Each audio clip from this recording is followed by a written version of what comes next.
यह तो संघर्ष का दौर है। तो हम लोग किनारे में डूबने के लिए क्यों प्रयास कर रहे हैं? इससे क्या सफलता मिल सकती है?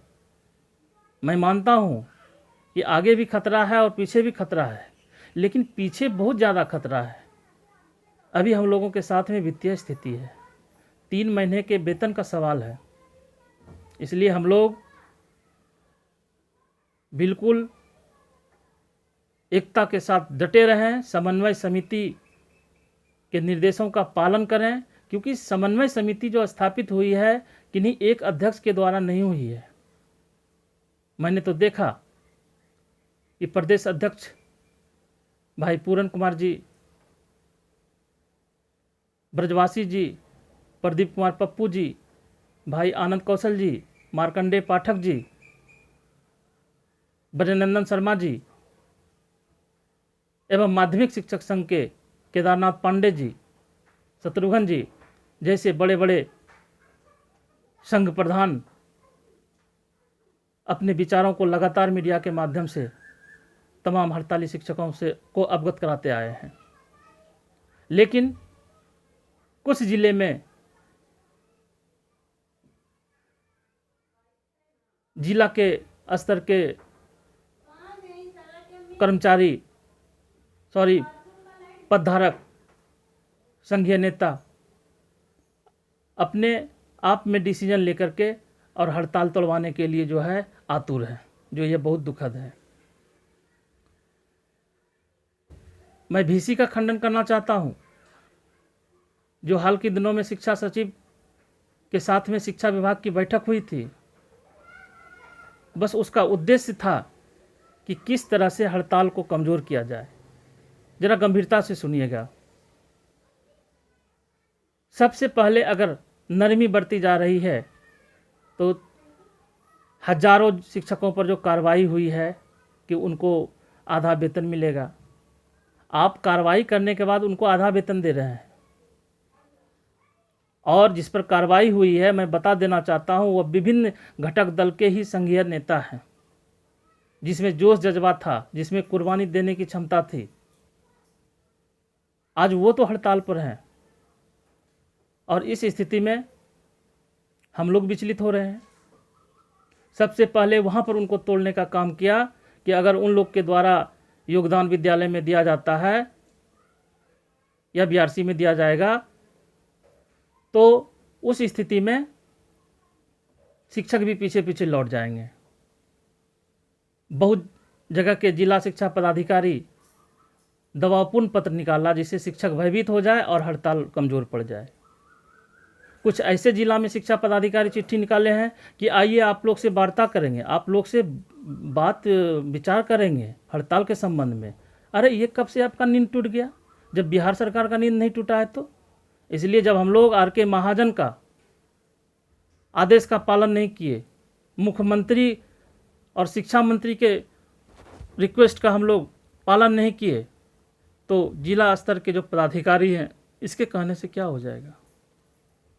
हमारी वाजिब मांग थी। मैं मानता हूँ कि विकट परिस्थिति में हम लोगों को भी समाज के साथ में रहना है, देश के साथ में रहना है, बिहार के साथ में रहना है।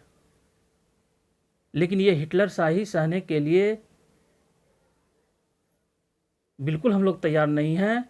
और ये नियोजनवाद का जो एक कलंक है, इस कलंक को हम लोग आज नहीं कल जरूर मिटा करके रहेंगे। कुछ ऐसे जिले में जिला पदाधिकारी, जिला शिक्षा पदाधिकारी इंटरफेयर कर रहे हैं। कुछ जो सक्रिय नेता हैं उनका नाम लिस्टिंग कर रहे हैं कि भाई हम कार्रवाई करेंगे। आप किस आधार पे बेवजह आप कार्रवाई कीजिएगा, पहले ये तो बताइए। ये सिर्फ डराने का प्रयास है, धमकाने का प्रयास है। इसलिए तमाम भाई बहनों से मेरा आग्रह होगा कि जब 69-70 दिन हम लोग हड़ताल पर रह ही गए और यह भी जान रहे हैं कि 90 दिन के बाद कुछ हो सकता है, एक मान के चलते हैं, तो कम से कम इस किनारे में जाकर के फिर डूबने की स्थिति में क्यों सोच रहे हैं भाई? यह बेहद खेदजनक है। जिन भाई को साथ नहीं देना था, जिस बहन को साथ नहीं देना था, उससे कोई हमको मतलब नहीं है, लेकिन हमारे जितने भी 24 तारीख के डेट में हमारे हड़ताली शिक्षक, क्रांतिकारी शिक्षक जो हम लोगों के साथ थे, 94-95%, ये गर्व की बात थी। मैं विचलित नहीं हुआ हूँ, लेकिन बहुत सारे फ़ोन कॉल आने शुरू हो गए। इससे थोड़ा सा मैं भी ज़रूर चिंतित हूँ, लेकिन घबराए नहीं। 28 तारीख को समन्वय समिति की बैठक होगी। तमाम घटक संघ के प्रदेश अध्यक्ष, महासचिव मौजूद रहेंगे कॉन्फ्रेंस में, और तमाम सभी तरह की बातें होगी। अगर अभी लॉकडाउन नहीं रहता तो हमारा जो हड़ताल, हम लोगों के हड़ताल का जो स्वरूप होता और जो रिजल्ट होता वो कुछ अलग ही होता है। ये आप और हम सब मानते हैं इस चीज़ को। लेकिन हम लोगों को लॉकडाउन के नियमों का भी पालन करना है। बेवजह हम लोग को फंसना नहीं है। हम लोगों के पास कोई ऐसा साधन नहीं है, हम लोग के पास कोई ऐसा अभी आदेश नहीं है कि हम लोग एक जगह एकत्रित हो सकते हैं। इसलिए कम से कम जो हड़ताली अवधि का वेतन है, यह 24 तारीख के भीसी में ही हम लोग को मिल जाता, लेकिन यह आर.के. महाजन की मनमानी थी। इसलिए अगले शुक्रवार तक का कम से कम इंतज़ार कीजिए, और कमोबेशी जो भी गलती हुई है, चाहे जिस संगठनकर्ता से हुई है, मैं तमाम संघ के संघ प्रधान से कहना चाहूँगा कि जो भी शिक्षक इस तरह से, शिक्षक नेता इस तरह से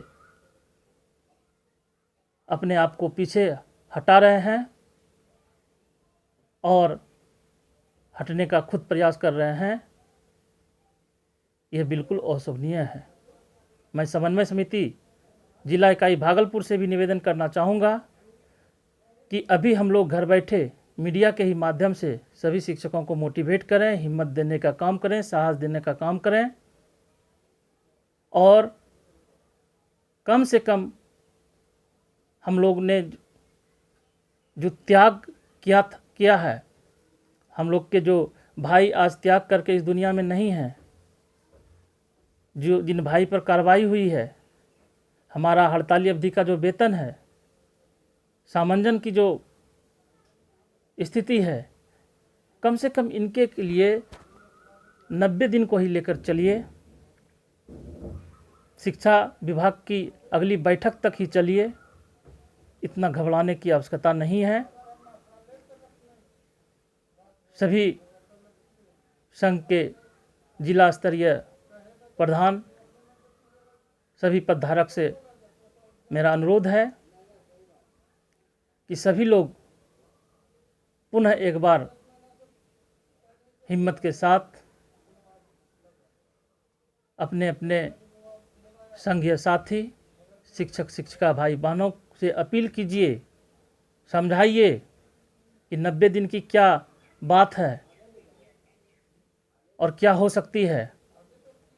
लेकिन पहले 90 दिन के पहले तो जो मेरा कल्पना कहता है, जो मेरा विचार है कि अगर अभी हम पहले भी बोल चुके हैं कि शुक्रवार तक अगर 75% भी ऑल ओवर बिहार में हड़ताली शिक्षकों की स्थिति यथावत रहेगी तो हम लोगों को हड़ताली अवधि का वेतन भी मिलेगा।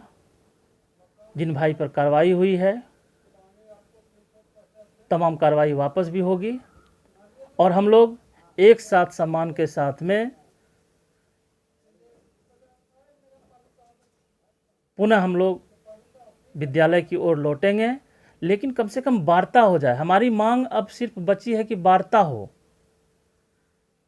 क्योंकि संकट की स्थिति में हम लोग भी सारे बिंदु पर तहकीकात करते हैं, विचार करते हैं और किए भी हैं। हमारा समन्वय समिति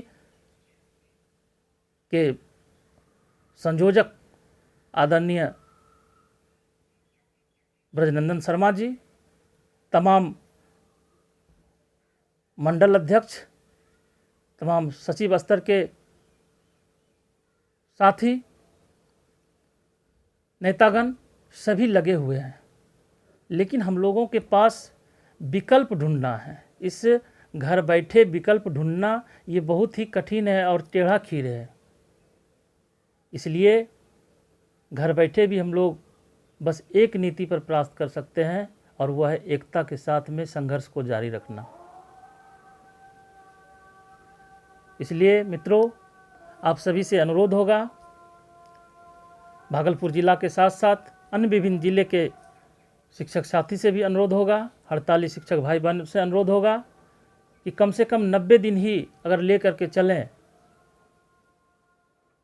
तो कुछ न कुछ हम लोगों को सफलता अवश्य मिलेगी।